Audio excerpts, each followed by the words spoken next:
یہ بیٹیاں جو ہوتی ہیں نا، ان کا بھی رویہ کو انوکھا ہوتا ہے ساری دنیا سے، انوکھا۔ میں کبھی کبھی کچھ ایسی باتیں کرنے کو دل کر جاتا ہے کہ جو کر گزرتے ہیں۔ ایک صاحب مجھ سے ایک دن کہنے لگا، حضرت صاحب بڑی مشکل میں ہوں اور اتنا کٹھن وقت آ گیا کہ کوئی حال ہی نہیں۔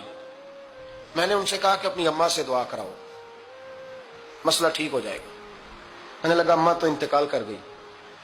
تو میں نے کہا بہن سے دعا کراؤ۔ کہنے لگا بہن دور رہتی ہے۔ تو میں نے کہا پھر بیٹی سے کرا لو۔ آپ یقین کریں، اللہ کے گھر میں بیٹھا ہوں، رمضان کا مہینہ مجھے تیسرے دن ملا۔ کہنے لگا حضرت صاحب الحمدللہ اللہ نے میری مشکل آسان کر دی۔ کہنے لگا یہ نسخہ آپ نے بڑا عجیب بتایا، پیر تو اس قسم کی باتیں نہیں نہ بتاتے، پیروں نے تو آپ کو پتا ہے دعائیں قید کر کے رکھی، صرف ہماری قبول ہونی ہے۔ کہنے لگے ہم ان کا میرے ساتھ ارادت کا رشتہ ہے۔ کہنے لگے آپ کس طرح کے پیر ہیں کہ آپ نے مجھے پلٹ کے کہہ دیا کہ اماں سے، بہن سے، بیٹی سے۔ تو میں نے کہا اصل بات یہ ہے کہ میں کبھی تھکا بھی ہوتا ہوں، کبھی کسی رنگ میں بھی ہوتا ہوں، اور کئی دفعہ اب تو یہ حال ہو گیا ہے کہ رونا آئے بھی تو روتے نہیں کہ لوگ تماشا نہ سمجھیں۔ کئی دفعہ آنسو چھپانے بھی پڑتے ہیں کہ لوگ اس کو اداکاری اور فنکاری ہی نہ سمجھنے لگ جائے۔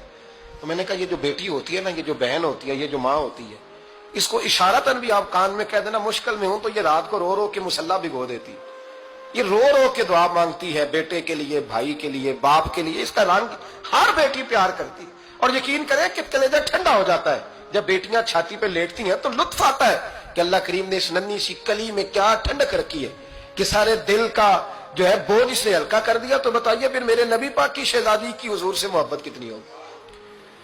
حضرت خدیجہ الکبریٰ رضی اللہ تعالیٰ عنہ فرماتی ہیں کہ بڑا پیار کیا نبی پاک علیہ السلام نے حضرت فاطمہ سے۔ چھوٹی تھی نا، چھوٹی عمر تھی، تو جناب خدیجہ ذرا انداز دیکھیے گا بیٹی کی محبت کا۔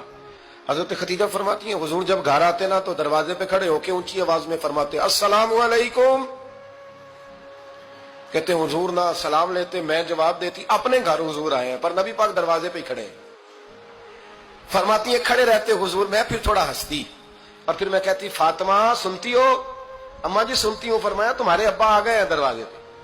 تو فرماتی ہیں جناب فاطمہ وہاں سے دوڑ کے آتی اور رسول کریم کا دروازہ کھولتی، پھر نبی پاک کو انگلی سے پکڑ کے اندر لاتی۔ فرماتی ہیں جب تک وہ جاتی نہیں اللہ کے رسول دروازے پہ کھڑے رہتے، وہ انگلی پکڑ کے لاتی، پھر رسول کریم انہیں گود میں بٹھا لیتے۔ فرماتے ہیں وہ چھوٹی چھوٹی باتیں پوچھتی اور حضور ان کے بڑے بڑے جواب دیتے۔ وہ چھوٹی چھوٹی باتیں، بچپن کی ایک بات لکھی ہے ہمارے محدثین نے، ایک دن چھوٹی عمر میں، بالکل چھوٹی عمر میں حضرت فاطمہ نے پوچھا یا رسول اللہ میں اپنے رب کو کب دیکھوں گی؟ اللہ اکبر، عمر چھوٹی اور بات بڑی کر دی، میں کب دیکھوں گی؟ تو حضور نے فرمایا فاطمہ بڑی جلدی، رب کریم تمہیں جنت میں لے جائے گا اور ساری جنتی عورتوں کی سردار بنائے گا، اور پھر میرا رب تجھے اپنا دیدار بھی کرائے گا۔ تو جناب فاطمہ تو زہرا رضی اللہ تعالیٰ عنہا چھوٹی چھوٹی باتیں کرتی ہیں۔ حضرت خدیجہ کہتی ہیں جب چلے جاتے نا حضور تو میں پھر بلاتی، میں کہتی ادھر آنا فاطمہ، کیا باتیں کر رہی تھی اپنے ابا سے؟ تو کہتی پھر وہ مجھے بتاتی بھی اور راضی بھی ہوتی۔